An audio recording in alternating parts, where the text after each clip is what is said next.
Hi everybody. March is such an exciting month, and today we're going to talk about what you can sow 8 weeks prior to your last frost date. So I hope you join us.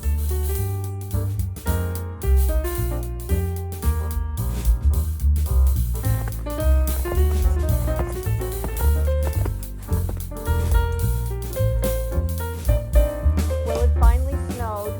That's right, finally, the last day in February. And most of this winter, I would say all of this winter, has been a brown, muddy, grayish, damp, muddy mess. March is a great month for gardeners. It comes in like a lion and out like a lamb, which means we're doing a lot of sowing seeds inside, and by the end of the month, we're starting to put our cool weather crops outside. So I thought I'd go over what I'm going to be sowing 8 weeks before my last frost date, and also wanted to remind you that if you haven't started sowing your seeds yet, you still have plenty of time to start your crops. Depending on your growing season, if you have a very short season, maybe you should have started a little bit earlier, but you still have plenty of time for most regions. You can put in your leafy greens, your spinach, your chard, your kale. You can put in your brassicas, your cabbage, your broccoli, your cauliflower. You can put in your annual flowers like marigolds, zinnias, sweet peas, nasturtium. You still have time to get in your peppers too. You can do your herbs, the cool weather ones, dill, parsley, cilantro, sage. You can put in your celery. And if you're interested, go ahead and watch the video that I did last month on what I was planning to sow in February. So one of the things that I've been up to is finalizing my garden plan. Now I say finalized, but it's never finalized because there's just too many variables, and then you get new ideas, and then things don't fit here and you got to move them over there.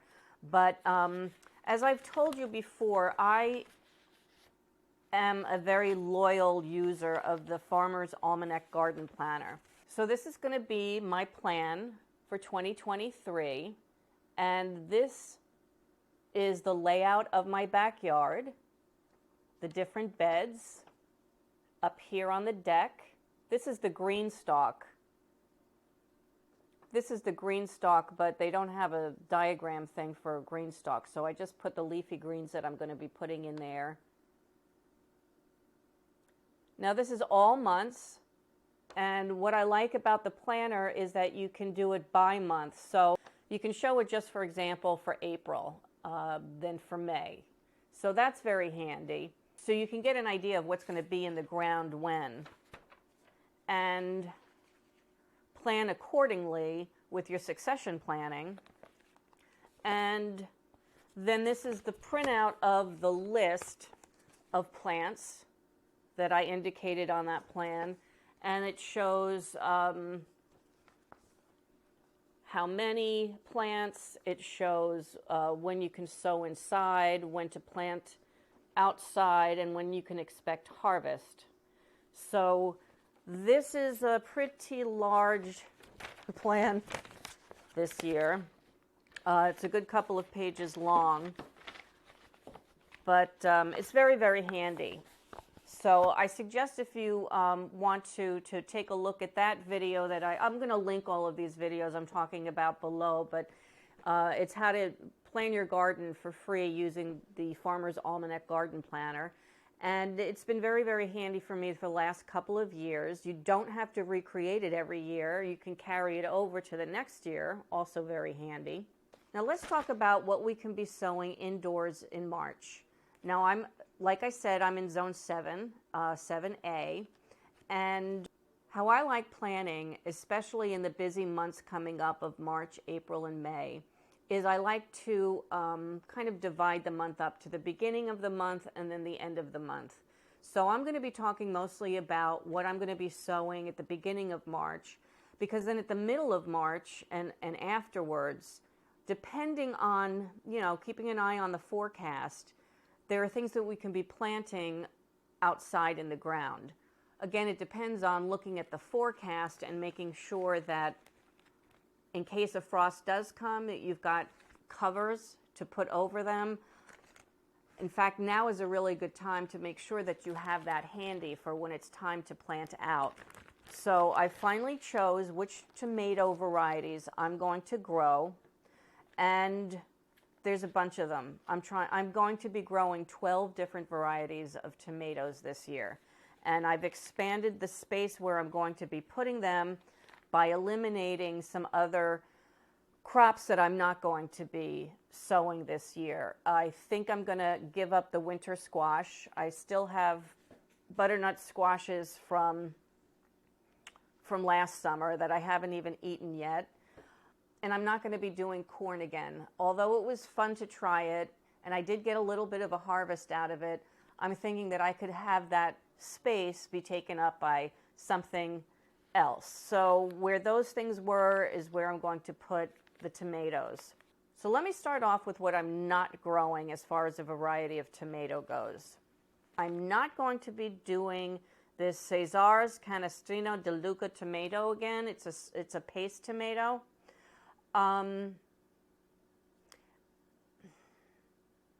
just don't think that the production was good enough for the amount of tomato plants I had. So I'd rather go with something that's a little bit more prolific. I'm also not doing the Midnight Snack Hybrid tomato, which was the really, really dark, almost black with, as it ripens, it gets like a red bottom. For a cherry tomato, they took a very long time to develop and ripen. They're also much bigger than most cherry tomatoes. What I like cherry tomatoes for is to eat them directly out of the garden as like a little garden snack. And what does make it into the kitchen, I like to freeze and put into my soups and stews throughout the entire winter. These were a little big for a cherry tomato to be, pleasant in soups. Taste-wise, too, I wasn't crazy about it. It had almost like, it was a little bit,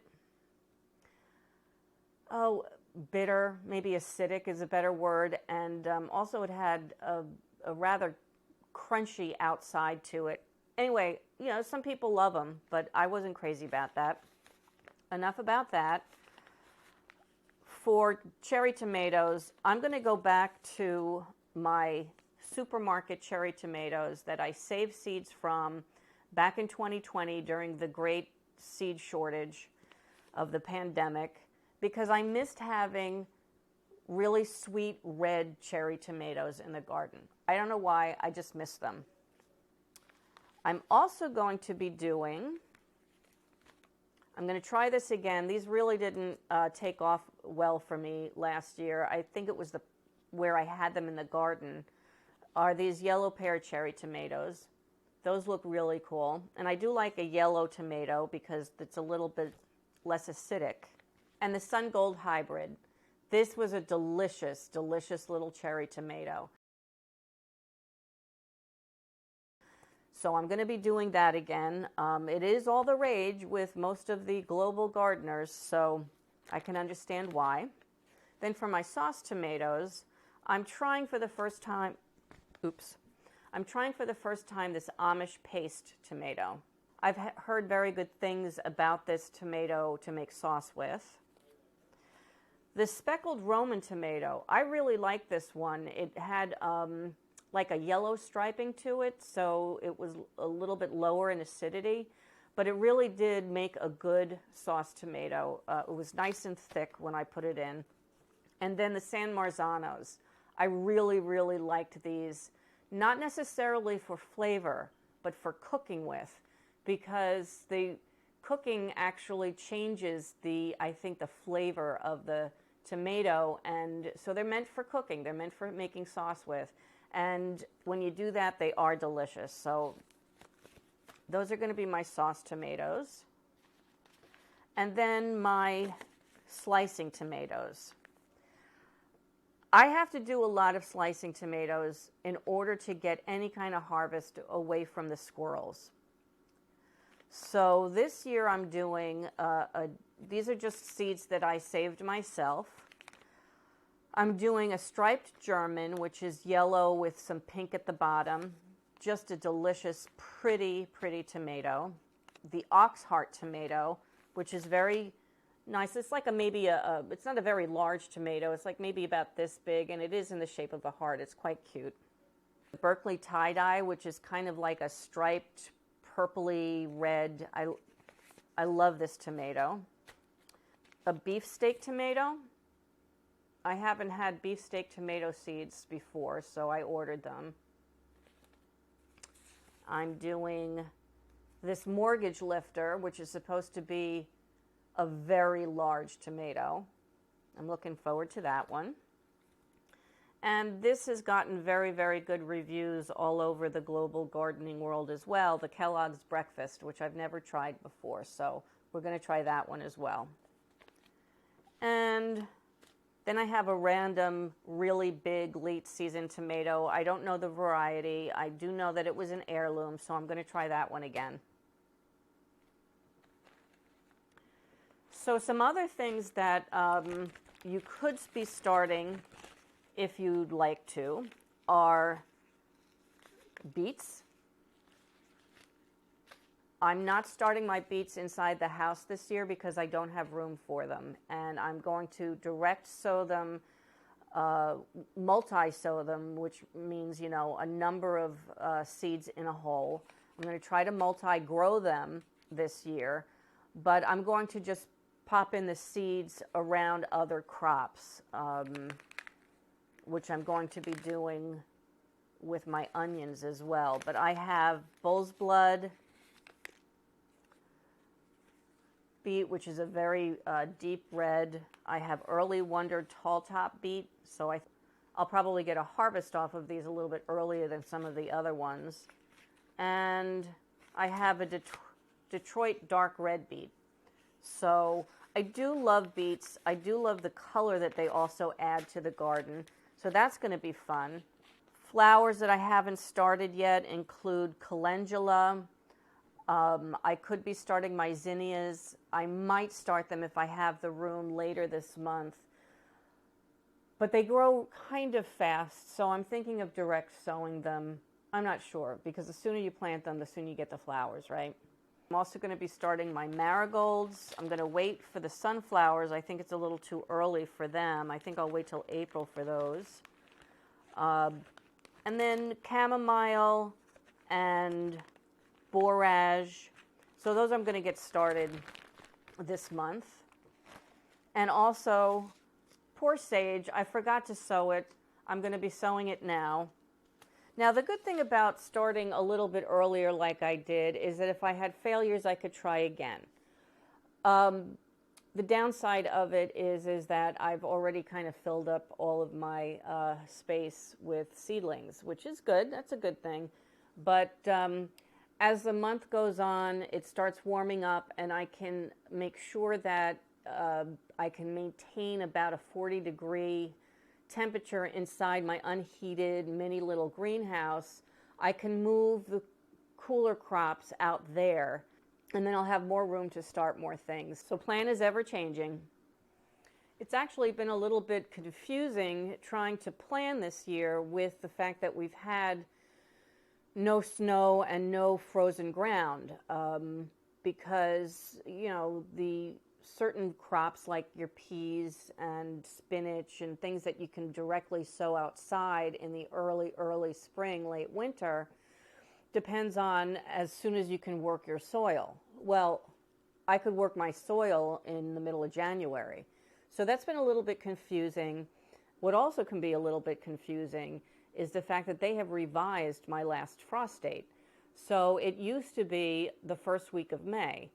Now, one very reputable site, the Farmer's Almanac, says that it is my last frost date is now April 30th.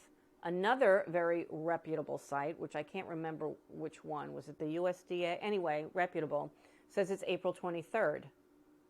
So I'm going off of the April 30th date. because the last 2 years in a row, that's about what it was. And then the warmer season crops, I'm not going to plant out until the soil is at least 50 degrees. So I have a compost thermometer, which works very, very well in my soil. I just put it in at least 4 inches deep, and then you've got a pretty accurate reading of your ground temperature.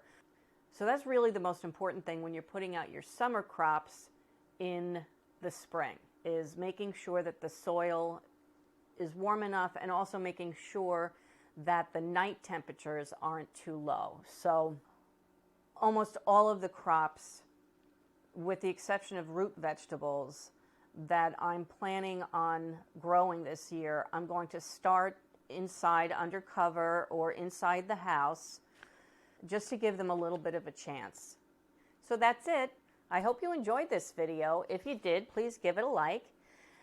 I hope you subscribe and hit the alert bell so we can catch up with each other throughout the spring on what we're doing in our gardens. And from the Ladies Garden and Home, enjoy your gardening journey. Bye! Lady would say goodbye, but she's in the middle of a dream right now.